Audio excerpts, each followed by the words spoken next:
بسم اللہ الرحمن الرحیم۔ السلام علیکم، آپ دیکھ رہے ہیں چوتھا ستون، میں ہوں جواد فیضی۔ ناظرین، پاکستان کو مستحکم بنانے کے لیے اور پھر اغیار کی آنکھوں میں آنکھیں ڈال کے بات کرنے کے لیے جناب ذوالفقار علی بھٹو شہید نے جو ایٹمی پروگرام شروع کیا اور اس کے لیے جناب ڈاکٹر عبدالقدیر خان مرحوم ان کی خدمات حاصل کی گئیں، بیرون ملک سے بلوایا گیا اور کہا گیا کہ آئیے پاکستان کو ناقابل تسخیر بناتے ہیں، اور پھر یہ سلسلہ جاری رہا اور ایک وقت وہ آیا جب ہندوستان نے ایٹمی دھماکے کر کے ہمیں للکارا اور پوری دنیا کو یہ بتانے کی کوشش کی کہ بر صغیر کے اندر وہی طاقت رکھتا ہے، وہی قوت رکھتا ہے، اور پھر پوری دنیا نے اور بہت سے ممالک نے، اور جس کا آج کل جناب خان صاحب ذکر بھی کرتے ہیں کہ ہم ایسی حکومت نہیں تسلیم کرتے اور امریکہ کا ذکر کرتے ہیں، اسی امریکہ نے،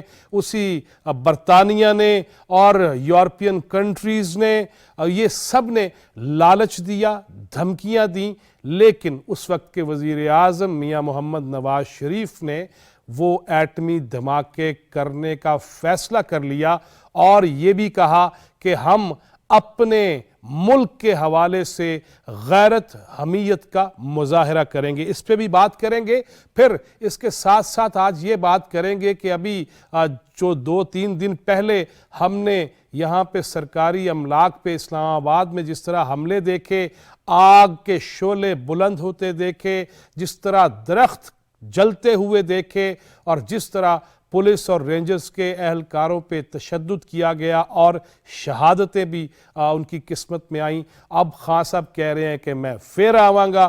وہ کیوں آئیں گے، کس لیے آئیں گے، اس پہ بھی بات کریں گے، اور موجودہ اتحادی جماعتوں کی جو حکومت اس کی ترجیحات میں کیا کیا ہے، کب تک کوئی شکل نظر آئے گی، اور کیا اتنے ہی پراگندہ، اتنے ہی مشکل ترین حالات کا انہیں اندازہ تھا، اس پہ بھی بات کریں گے۔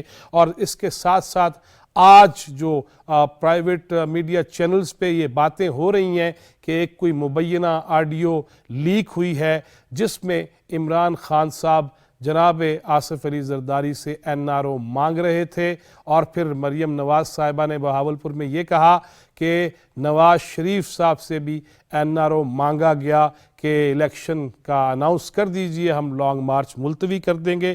انہی موضوعات پہ بات کرنے کے لیے ہم نے زحمت دی ہے وزیر اعظم کے مشیر جناب قمر زمان کائرہ کو۔ بہت شکریہ کائرہ صاحب آپ کے وقت کا۔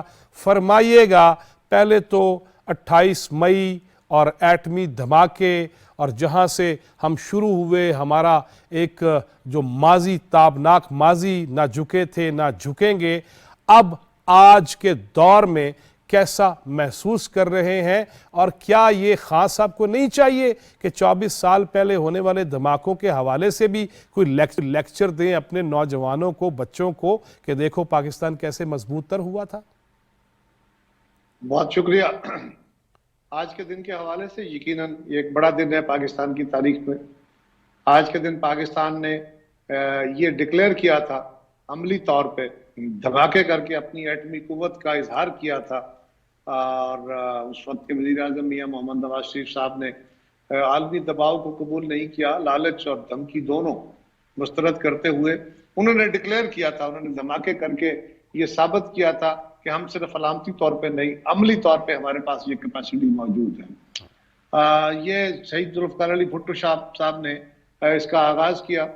اس کی بنیاد بیسیکلی، اور بی بی شہید کے دور میں بھی یہ جاری رہا، ایون ضیاء الحق کے دور میں یہ جاری رہا، ہر گورنمنٹ کے دور میں یہ پلان جاری رہا۔ بھٹو صاحب کے دور میں جب اس کا آغاز کیا گیا تو اس کی بنیادی وجوہات یہ تھی کہ 1948 میں، اس کے بعد 1965 میں، اور پھر 70 میں 3 دفعہ ہندوستان نے پاکستان کے وجود کے اوپر حملہ کیا، اور یہ عملی جنگ تھی۔ اس کے علاوہ معاشی اور ادروائز جو جنگ ہو سکتی تھی، سفارتی، وہ ہمیشہ جاری رکھتے تھے، اور ان کے جو لیڈرز تھے وہ پاکستان کے وجود کو ختم کرنے کے منصوبے اور اعلانات کرتے رہتے تھے۔ یہی ان کی کوشش 1965 کی جنگ میں بھی تھی، اور الٹیمیٹلی 70 میں وہ پاکستان کو 2 لخت کرنے میں کامیاب ہو گئے، اور اس میں پاکستان کے اس حصے کو الگ کر دیا، اور اس حصے کے اوپر ان کے جو عزائم تھے، وہ اگر ہم 1970 میں ان کی زبان، ان کے لیڈرز کی لینگویج سنیں تو وہ ہمیں سمجھ آ جاتی ہے کہ وہ کیا تھی. اس وقت جب شہید ذوالفقار علی بھٹو 65 میں وہ وزیر خارجہ تھے، 70 میں جب وہ ڈھاکہ فال ہو گیا، اس کے بعد نئی حکومت مارشل لا لگ گیا، پہلے لگا ہوا تھا، مارشل لا کے دور میں یہ ہو گیا. پھر بھٹو صاحب کو ٹیک اوور کرنا پڑا کیونکہ پاکستان تعطل کا شکار ہو گیا، انسرٹینٹی کا. تو جہاں انہوں نے باقی سارے کام کیے اس ملک کو سنبھالنے اور اس قوم کا مورال بلند کرنے کے، وہاں انہوں نے یہ بھی طے کیا کہ پاکستان کو خالصتاً اپنے دفاع کے لیے، ہندوستان نے جو کچھ کیا تھا وہ دفاع نہیں تھا. ہندوستان نے اپنے آپ کو ایک طاقت کے طور پہ، ایک طاقتور قوم کے طور پہ، اس ریجن کے ایک ہیڈ ماسٹر تھانے دار کے طور پہ اپنے آپ کو ثابت کرنا چاہا. اور انہوں نے چائنا کے مقابلے میں اپنے آپ کو کھڑا کرنے کی بات کی، پاکستان کو تو مروب کرنے کی بات کی. تو وہ ایگریسو ویو تھا، وہ ایک تسلط کا ویو تھا، اور پاکستان نے اپنی بقا اور سلامتی کے لیے، اپنے دفاع کے لیے، خالصتاً دفاعی نقطہ نظر سے بھٹو صاحب نے یہ پروگرام شروع کیا. اس کے لیے ڈاکٹر قدیر صاحب کی خدمات حاصل کی گئی. اس سے پہلے بھی پاکستان اٹامک انرجی کمیشن کام کر رہا تھا، ان کے لوگوں نے بھی بہت کام کیا ہوا تھا، ان کو بھی ہمیں سراہنا چاہیے. اور اس کے بعد بھی بہت سارے لوگ جس طرح ڈاکٹر صاحب مبارک بند ہیں، اور بہت سارے وہ انسنگ ہیروز ہیں جن کے ہم نام بھی نہیں جانتے، جن کی بہت بڑی کنٹریبیوشن ہے اس پروگرام میں. لیکن بھٹو صاحب نے اس ٹیم کو اکٹھا کیا اور اس کو تمام تر فنڈز دیے.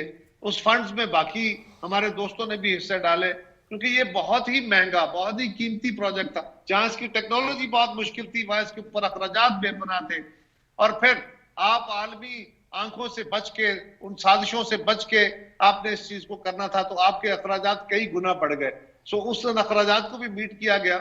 اور یہ پروگرام جب مکمل ہو گیا تو پھر میاں صاحب نے تو اس کا آگے دھماکے کیے. بی بی شہید کے دور میں پھر ایک ڈیلیوری سسٹم لیا گیا جو کوریا سے یا چائنا سے یا پھر اپنا ڈیولپ کیا گیا ہم نے، وہ میزائل ٹیکنالوجی تھی. اس میزائل ٹیکنالوجی کی بدولت وہ ایسٹ جو ہم بنا چکے ہیں یا بنا چکے تھے، وہ ڈیلیور کرنے، یا اگر خدا نخواستہ ہمارے اوپر حملہ ہو جاتا ہے تو اس کا جواب دینے کے لیے ہمیں جو میکنزم چاہیے تھا وہ بی بی شہید محترمہ بینظیر بھٹو کے دور میں لیا گیا. تو یہ پاکستان کے دفاع کو مضبوط کرنے کا ایک حصہ تھا. بھٹو شہید نے پاکستان کے دفاع کو مضبوط کرنے کے لیے اور بہت سارے اقدامات اٹھائے تھے. انہوں نے پاکستان کے نوجوانوں کو، آپ کو یاد ہوگا اگر آپ اس دور میں طالب علم تھے تو آپ کو یاد ہوگا کہ، یا آپ نے اس تاریخ کو دیکھا ہوگا کہ اس وقت این سی سی ایک کورس شروع کیا گیا کہ ہر طالب علم کو بنیادی طور پہ اس کے تعلیمی جو نمبرز ہوتے ہیں اس پہ ایک ایڈیشنل نمبر دیے گئے، انسینٹو دیا گیا، لازم کر دیا گیا کہ ساری قوم، ہر نوجوان جو ہے وہ فوجی تربیت لے گا، کیونکہ ہم ایک کنونشنل جو ریگولر آرمی ہے، بہت بڑی آرمی نہیں رکھ سکتے. اسی طرح ہم کنونشنل ہتھیاروں کا بھی اس ریس میں داخل نہیں ہو سکتے، ہمارے اتنے وسائل نہیں ہیں. تو اس کے لیے دفاعی طور پہ ایٹم بم رکھا گیا. اپنی فوج کو بھی انہوں نے لیٹسٹ ہتھیاروں سے مزین کیا، بہت سارے اور بھی ریفارمز کیے. اور یہ الٹیمیٹلی 28 آج کا دن بڑا اہم دن تھا، کیونکہ اس وقت جب یہ کام مکمل ہوا تو دنیا نے، ہندوستان نے جو دھماکے کیے تھے وہ بھی ایک دباؤ تھا، دکھایا کہ میں طاقتور ہو گیا ہوں، اب میرا کوئی مقابلہ نہیں ہے اور پاکستان کو میرے مقابلے میں مت کنسیڈر کریں. وہاں پہ پاکستان کے پاس ایک مشکل مرحلہ آ گیا کہ دنیا کی طاقتوں نے پاکستان کو دھمکیاں بھی دی اور انسینٹیو بھی دیے کہ اتنے پیسے دیں گے. ایک غریب ملک کے لیے 5-6 ارب ڈالر آج سے اتنے سال پہلے، اتنی دہائیاں پہلے بڑے پیسے تھے وہ. لیکن میاں صاحب کو بھی ہمیں سلام کرنا چاہیے کہ انہوں نے اس ساری دھمکیوں کو جمع خاطر نہ لائے اور انہوں نے فیصلہ کیا، معذرت کر لی دنیا سے کہ ہمیں دھماکے کرنے ہیں. ہم دنیا کے کسی ملک کو دھمکی نہیں دے رہے، دھماکے کر رہے ہیں ہندوستان کو جواب دینے کے لیے کہ اگر تمہارے پاس ایک طاقت ہے تو ہمارے پاس بھی موجود ہے. اور یہ پروسیس ابھی تک جاری ہے، ہمارے ہر دور میں یہ جاری رہا. ہم نے جدید ہتھیار بھی بنائے ہیں اور اپنے میزائل ٹیکنالوجی کو بھی امپروو کیا ہے. حالانکہ ہم غریب ملک ہیں، ہم ایک ترقی پذیر ملک ہیں، ہمیں ایسے اثاثوں کی ضرورت نہ ہوتی، نہ اتنے اخراجات کرتے اگر ہندوستان جیسا طاقتور اور انتہائی خوفناک ملک ہمارے ساتھ نہ کھڑا ہوتا، ہمارے وجود کو ختم کرنے کے درپے نہ ہوتا، تو شاید ہم یہ فیصلہ نہ کرتے. یہی بات ہم عالم کو بھی کہتے ہیں. لیکن آج کے دن پہ ہم پراؤڈ ہیں کہ ہماری قیادتوں نے وہ کام جو شہید بھٹو کے دور میں شروع ہوا، بی بی شہید کے دور میں شروع رہا،